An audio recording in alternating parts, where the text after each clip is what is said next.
There are a lot of people speaking about fetishes nowadays, and it's a bit funny when you look at people and you can feel from afar that they're superficial, but they seem to be speaking about things and they can keep you talking and talking and talking, and it's more like they want to talk. And when you want to present something, they can't let you talk because it's like they feel that they don't know anything, and you also feel that. But it's more important for them to have the world see that they kind of know something instead of, them being just someone who feels very bad.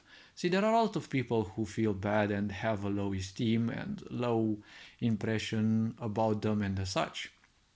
This leads to a lot of people speaking on things that they don't know, they most likely haven't experienced, or they have experienced them in a less profound way. See, nowadays I've been pondering a bit about the idea of fetishes, for example, and their correlation with a concept which I have observed that goes by the name of Stockholm Syndrome.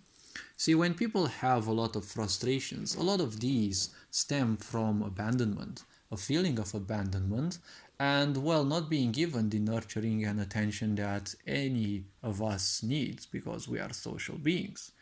And like all social beings, it's the worst punishment to not be given attention. So, from a certain standpoint, a fetish is a point of focus in a way. In witchcraft and wizardry or things like that, a fetish is an object that you use as a focus. It is used with the purpose of keeping you concentrated on a certain idea, on a certain thing, while you, well, chant certain things. See, when you chant those things, you've probably seen wizards in Harry Potter or other movies that they always have a certain chant. Well, in witchcraft, chanting isn't anything special. You don't need to chant a specific incantation. Your, let's say, how you focus your energy is far more important. The purpose of incantations and why you repeat them several times is that, well, you need to keep yourself focused. A certain intention needs to be kept for a certain time if you wish for a certain outcome, but one also needs to have a certain mastery over life. See, a lot of people nowadays, they are superficial, but they are learning things like Reiki or, energy manipulation because they are taught wrong. They are lied that Reiki cannot harm. Oh, it can well harm. It can very well harm. See, you're told that energy is usable only to heal through Reiki, but see, even if it means the power of light or the way of the light, the point is, it can also cause harm. As long as you are a being who's capable of hatred, repulsion, grief, anger, and all sorts of these feelings, remember that your feelings are the most powerful way that you can channel your energy. And when you want to heal someone, you're still capable of these. Don't try to use Reiki because you're going to transmit a very wrong energy. And if that energy specifically has your energy signature into it, oh, you're in for a whole lot of hurt. Because when you interact with other beings in the wrong way, you're gonna attract a whole lot of dimensions of bad karma. But let's not focus onto this. The principle is that you need a focus, right? You need something to keep you, let's say, concentrated on something. So that is in a way called a fetish. In some RPG games, you will also see the word fetish, which is related to something that wizards or practitioners of magic would use so that it would keep their attention span ready. Science says that we cannot hold our attention span easily for more than 5, 6 seconds, 10 seconds, 12 seconds at most, because the mind is like that. It constantly swaps from one idea to another. So a fetish is needed, right? An object or something that will remind you what your magic purpose is when you want to cast a certain spell or whatever you want, because these things are quite as real as one may say, although they're not instant like you will see in Harry Potter and the such. A lot of preparation is needed and a lot of practice is needed in order to create a certain outcome, right? An energy support for what you would want implemented. Now, when it comes to fetishes, see, when people are dominated by their unconscious side, well, they connect themselves to the unconscious mind. The unconscious mind bears within you everything that it has also recorded in previous lifetimes. So you also carry the karmic memory, let's say, of your ancestors as well. Whether they had, all sorts of self destructive behaviors. A self destructive behavior stems from a lack of attention. It has in it a lack of structure of the individual, because what animal would cause self harm to it?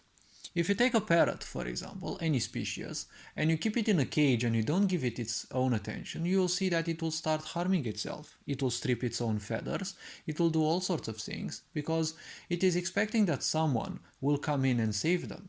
Much like Christianity fools you that if you are good, you will be, rewarded by God. Purely narcissistic behavior. If you comply, you will be rewarded. So when it comes to a fetish, see, people who have fetishes, they don't care about you. You're only an object that fulfills their fetish. Because a sexual fetish, because that's what most people have nowadays, is a type of self-destructive behavior in which you simply give up your freedom in an attempt to attract someone as a potential savior. But that's not the entire thing. See, the potential savior is much of an illusion, because there is a great fear, and people who have fetishes obviously have a fear of abandonment.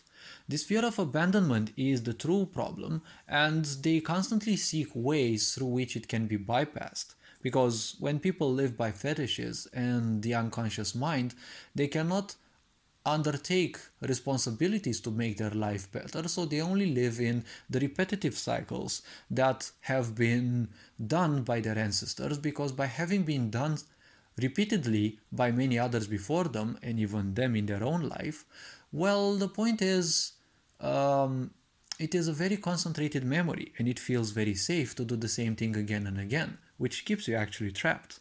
So the fetish is reminding them, right? It is the object, right? That I said, the object of focus that keeps them working in the same time again and again, and not the same time, in the same way again and again, which keeps them trapped.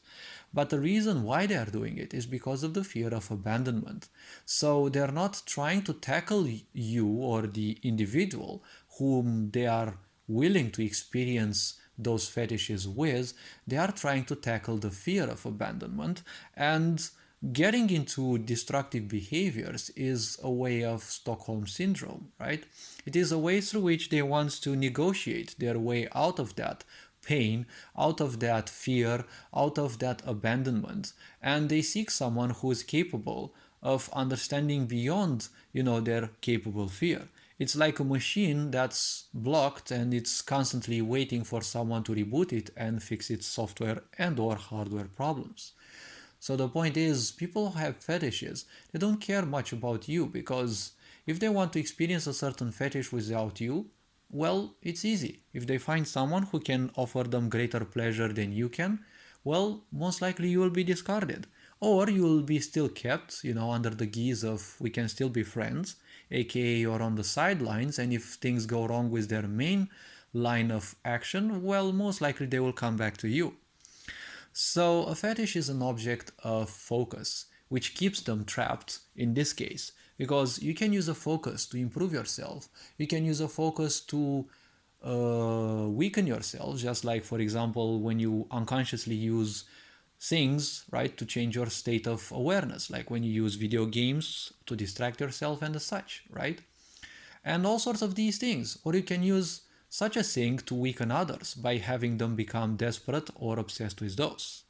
Well, hopefully this was introspective enough. Take care. Hopefully this video was introspective. Wishing you an awesome day. I will continue with another video some other time on this. Take care, have fun, enjoy life, and this being said, Ferenc Board signing out.